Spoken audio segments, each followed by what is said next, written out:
Greetings, everybody. My name is Father Joe, in case you're wondering who I am. Sometimes I do too. Delighted to be with you once again for this Ask a Priest segment. Thank you so much. Hope all is well with you and your loved ones as we go forth. Just a few questions for our consideration today, and hopefully this will be helpful.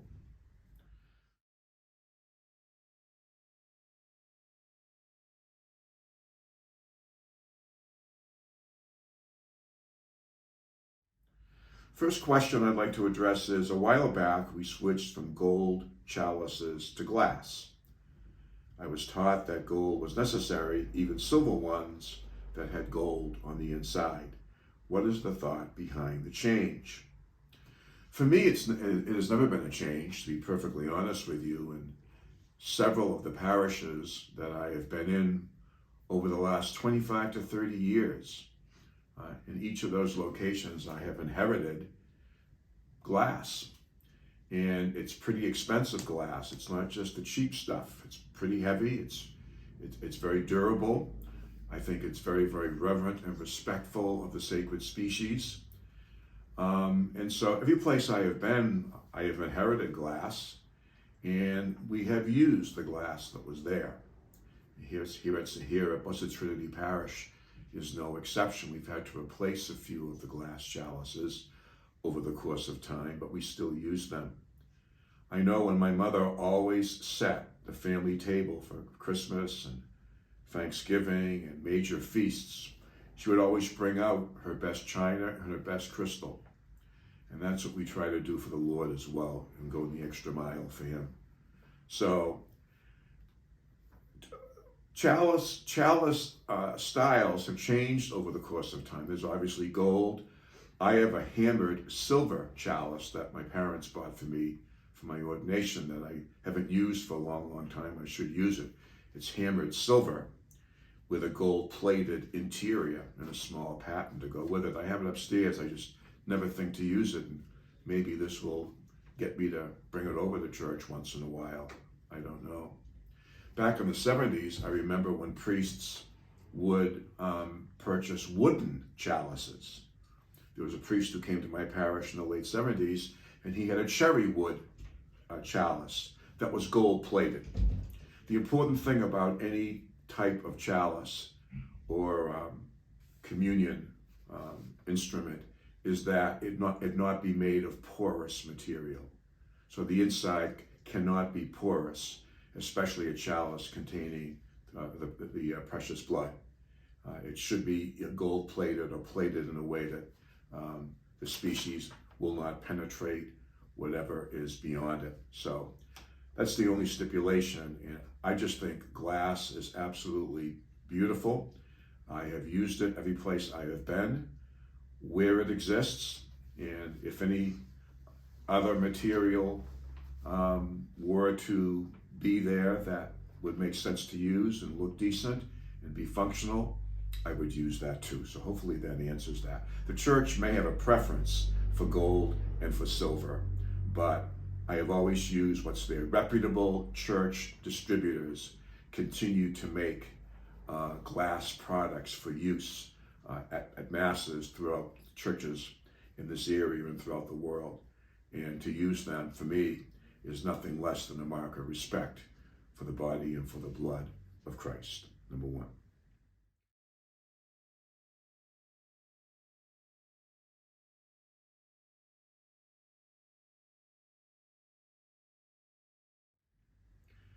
Another question, this one kind of stymies me a little bit. If we don't consider the sacraments to be special and expect a certain level of commitment or competency, then why would families? I would love to know the context within which this question has been raised. It just baffles me. And I would simply invite the person or the persons who have presented it for us today, if you would like to sit down and have a personal discussion relative to this question at any place, at any time, that is obviously mutually convenient, I would be more than happy to do so face to face.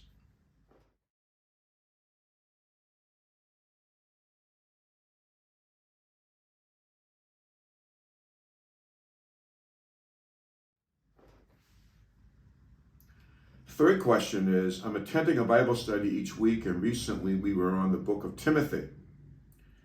And there was a challenging text in our discussion relative to the issue of celibacy.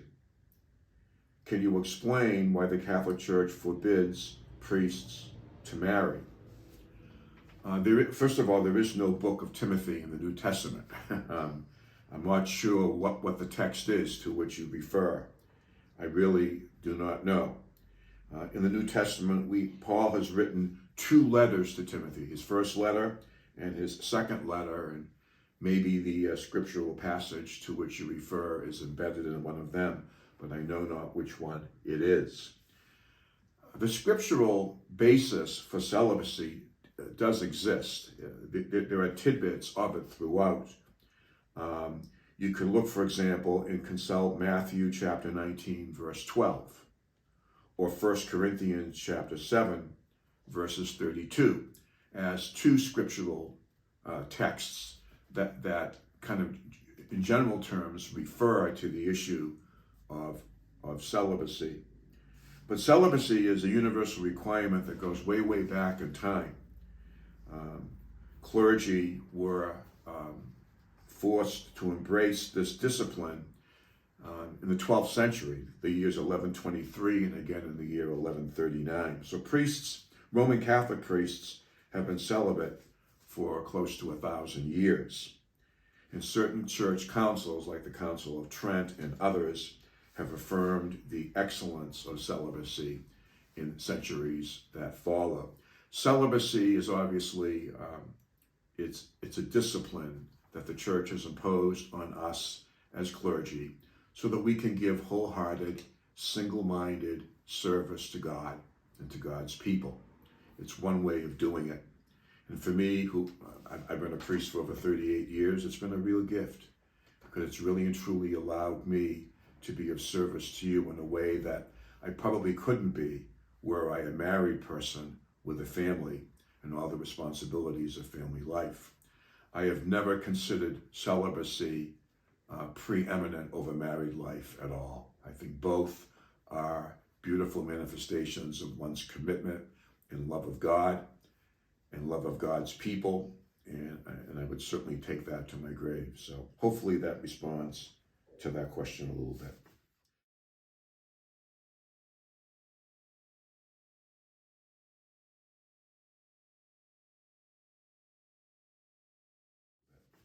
Next question is, does anybody foresee reconciliation coming to St. Anne's? Here at Blessed Trinity Parish, we offer the sacrament of reconciliation every Saturday afternoon before the 4 o'clock Mass, from 3 to 3:45. We also offer the sacrament of reconciliation during the seasons of Advent and Lent with penance services, usually in the evening, at both St. Anne Church and St. Catherine Church.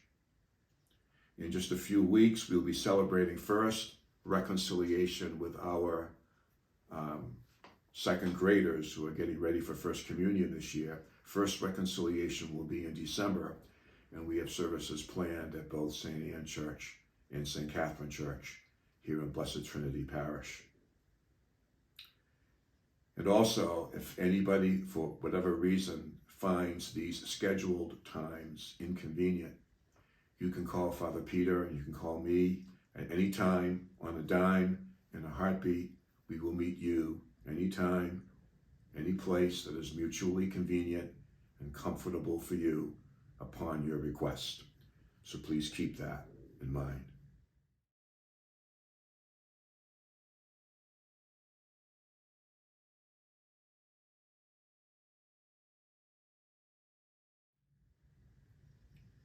Next question is, what is the parish council and how does the parish council assist the priests? We are really blessed here at Blessed Trinity Parish for the parish council that we have. As a matter of fact, all of our councils are just filled with very, very committed, energetic, well-informed people who have nothing but the best interests of God and the church at heart. The parish council, the parish pastoral council, is really a body that assists Father Peter and me in making decisions. in the area of church policy, church governance, pastoral care, as well as preparing a vision for the future.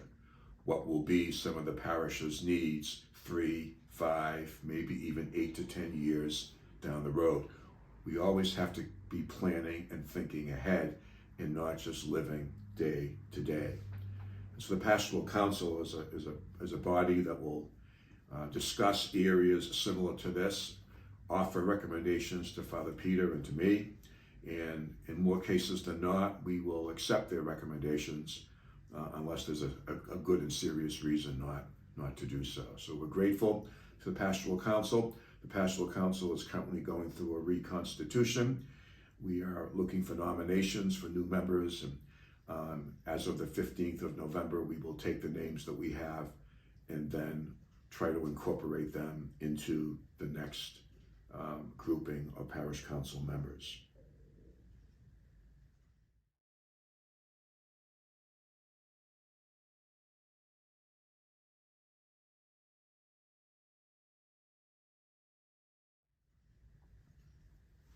I think there's one more question that's coming my way out of cyberspace. What is special to you about Thanksgiving? For me, Thanksgiving is most special when you're able to gather with loved ones. I will never forget there was one Thanksgiving back in 1996 when my family was not able to gather. And it was the most difficult, but at the same time, moving Thanksgiving of my life. It was Thanksgiving morning of 1996, and I had just finished the 8 o'clock Mass. I was a priest in Braintree at the time, and upon returning to the rectory, I received word that my mother had taken ill. She had suffered a heart attack on Thanksgiving morning, and she was obviously taken to the hospital, where she spent a fairly significant amount of time. To make a long story short, she survived all that. She had to go into Boston and have a couple of procedures done, but she survived all that. But it was a Thanksgiving that kind of rendered us with her. And by the time we got home, it was a long, long day. It was probably 9, 10 o'clock at night. I remember going back to my brother's where my sister-in-law had a very simple meal, and we just prayed for Mom and prayed for her recovery, and we thank God for the blessings of our lives. It really put all of us in touch with those blessings all the more. And so my mom survived all that, and she lived for many, many, many more years thereafter, thank God. But those are the moments for me that, whenever Thanksgiving comes around, I think of that, and I just think of how blessed indeed I am, and we are. My family has obviously gotten much smaller since 1996. People have died, people have moved for whatever reasons, and I'm still grateful for the many blessings that I have.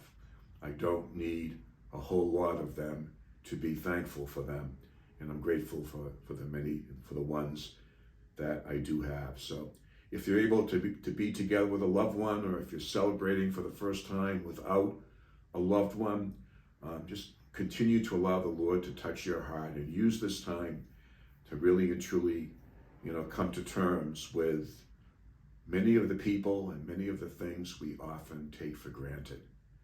May this Thanksgiving be all about taking people less for granted, taking life less for granted, everything and everyone in it.